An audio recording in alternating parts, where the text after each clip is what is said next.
nusikerpam kaip norim, bet liaudis mūsų visiškai nesupranta. Jie laika kažkokiais susišokėliais už įstatymą ar dar išeina susiplėštais drabužiais, arba čia tokį kodą buvau pasilikęs, tai čiut negavau į galvą vieną kartą. Nesupranta visiškai, neleidžia.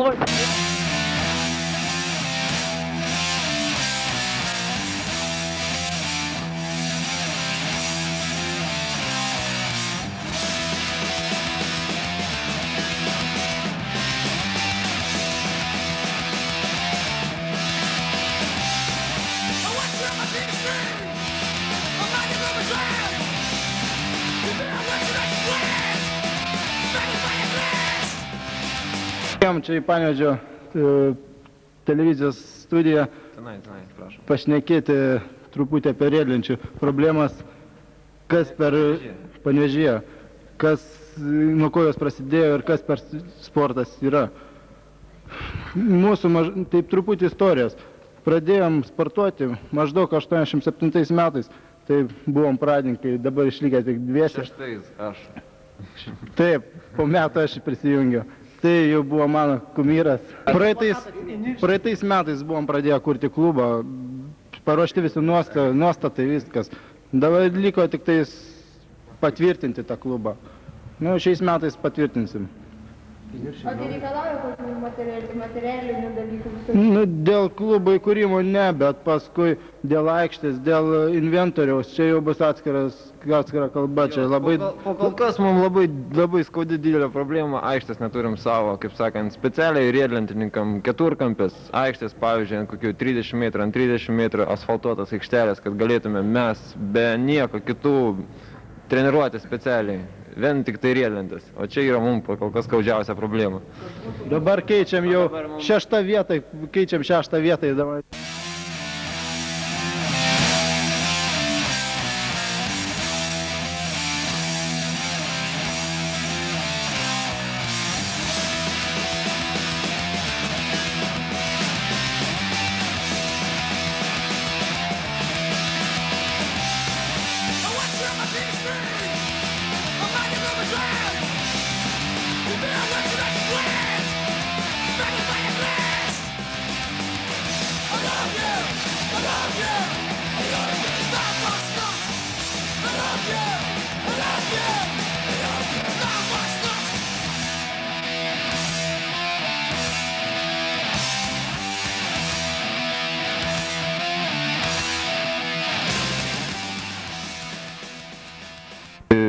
Su jomis važinėja kalniukais, tramplinais ir gatvėmis, visur, sienomis, kaip kam šauna galva, nežinau.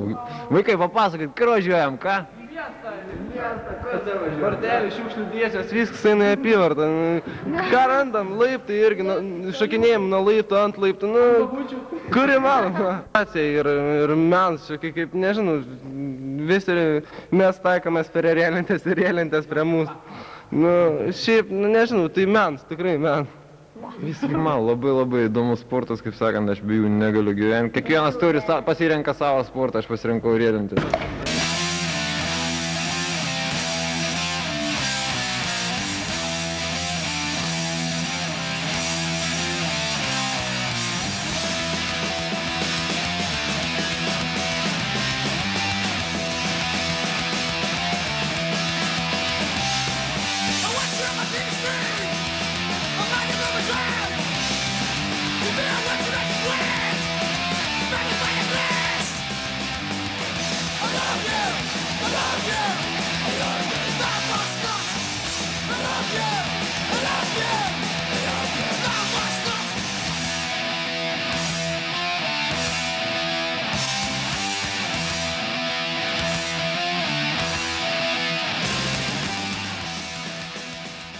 Galvoju, kad čia neturim ko rengtis, o čia mes per daug turim ko rengtis.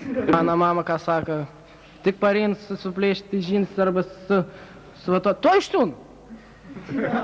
Mano jau susitaikė, aš pareinu purvins kaip geležinkelėtis. Mano susiūtas džinsai.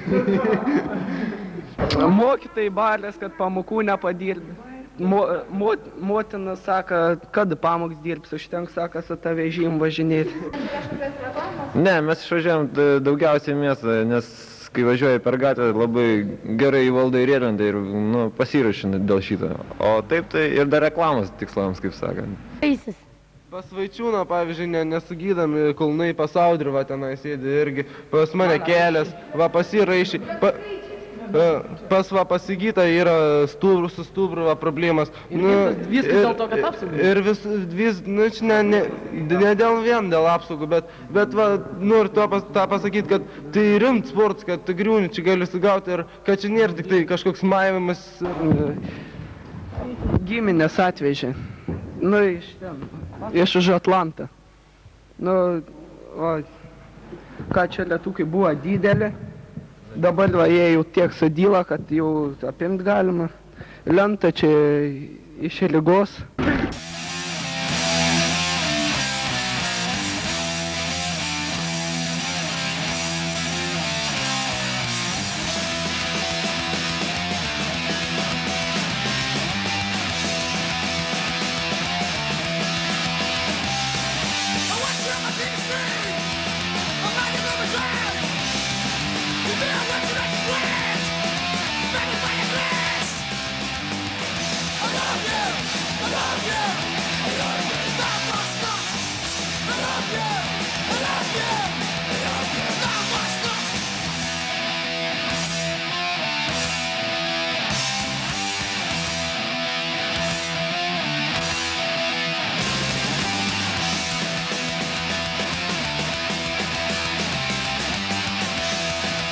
Renkamės aikštelėj Beržų 23. Važinėjam ir gyvenam ir valgom. Valgom daugiausiai pieną su batonu, nes iki namų tingis kažkaip atvažiuoti. Visus norinčius kviečiame. Mūsų riedlenčių stiliaus muzika yra grupė Exploited. Ir pop ir nevirškinam nikiek, arba juods raps, arba juods metal. Labai patinka. Jeigu mes turėtume aikštę, niekam nekliudytume. O daugiau, jeigu atsirastų, pavyzdžiui, sponsorių, yra neblogų varžybų, būna vyksta kaimynin Latvijai, Estijai, Leningradė, Maskvoj, Charkove, Saratove. Ir bus dabar gegužės pabaigoj Prancūzijai čempionatas slalomo stiliuje. Mums reikėtų gal sponsorių atsirastų, kas nors padėtų taip. Nors čiūčiut, mes aišku viską darom savo jėgomis, neturim jokio sponsorio. Po kol kas tik tai mes, mamas padeda, tiksliau. Sponsoris yra mama šiais laikais.